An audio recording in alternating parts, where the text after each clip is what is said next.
പറയാൻ എനിക്ക് ഭയങ്കര സന്തോഷമുണ്ട്. കാരണം എന്റെ വീട്ടിലെ ഹോളിന്റെ ഒരു കോർണറിൽ നിന്നാണ് ഈ ഒരു സെനിത് ഔട്ട്ലുക്സ് ഞാൻ സ്റ്റാർട്ട് ചെയ്യുന്നത്. അവിടെ ഇരുന്ന് തന്നെയായിരുന്നു സ്റ്റിച്ചിങ്ങും വീഡിയോ എടുക്കലും അപ്ലോഡിങ്ങും സെയിലും എല്ലാം ചെയ്തിരുന്നത്. അവിടെ നിന്ന് ഈ ഒരു ഷോപ്പ് വരെ എത്തിച്ചത് നിങ്ങളുടെയൊക്കെ കട്ട സപ്പോർട്ട് കൂടെ ഉള്ളതാണ് കേട്ടോ. സപ്പോർട്ട് ചെയ്ത എല്ലാവർക്കും ഒരുപാട് താങ്ക്സ് ഉണ്ട്. ഇനിയും ഈ ഒരു സപ്പോർട്ട് കൂടെ ഉണ്ടാവുമെന്ന് പ്രതീക്ഷിക്കുന്നു കേട്ടോ. അപ്പൊ ഇന്നത്തേത് ഒരു അടിപൊളി എയർലൈൻ ടോപ്പാണ്. ചൈനീസ് കോളറിന്റെ കണ്ടോ ഇതിന് വന്നേക്കുന്നത്.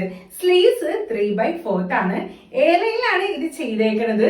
വിത്ത് ലൈനിങ്ങോട് കൂടിയാണ്ടോ ഈ ഒരു ടോപ്പ് വന്നേക്കണം. ഇതിന്റെ ലെങ്ത് വന്നിട്ട് 46 ഇഞ്ചസ് ആണ്. ഇത്തവണ നല്ല 3 കളേഴ്സിലാണ് നമ്മൾ കൊണ്ടുവന്നേക്കുന്നത്. ഫസ്റ്റത്തേത് ഈ ഒരു നല്ല ബ്രിക്ക് റെഡ് കളറാണ്. രണ്ടാമത്തേത് ഈ ഒരു പേർപ്പിൾ കളറാണ് കേട്ടോ. മൂന്നാമത്തേത് നല്ല അടിപൊളി ബ്ലാക്ക് കളറാണ്. അപ്പൊ ഇതിന്റെ സൈസസ് അവൈലബിൾ ആയിട്ടുള്ളത് മീഡിയം ടു XXL വരെയാണ്. പ്രൈസ് വന്നിട്ട് 699 ഫ്രീ ഷിപ്പിംഗിലാട്ടോ നമ്മൾ കൊടുക്കുന്നത്. അപ്പൊ ഇൻട്രസ്റ്റഡ് ആണെന്നുണ്ടെങ്കിൽ നമ്മുടെ ഇൻസ്റ്റാഗ്രാം വഴിയോ യൂട്യൂബ് വഴിയോ ഫേസ്ബുക്ക് വഴിയോ ഏത് വഴിയാണെങ്കിലും നിങ്ങൾക്ക് ഓർഡർ പ്ലേസ് ചെയ്യാവുന്നതാണ്. ഇല്ലെങ്കിൽ ഇതിന്റെയൊക്കെ താഴെ ഡിസ്ക്രിപ്ഷനിൽ നമ്മുടെ കോൺടാക്ട് ഡീറ്റെയിൽസ് കൊടുത്തിട്ടുണ്ട്. വാട്സപ്പ് വഴി നിങ്ങൾക്ക് ഓർഡർ പ്ലേസ് ചെയ്യാവുന്നതാണ് കേട്ടോ.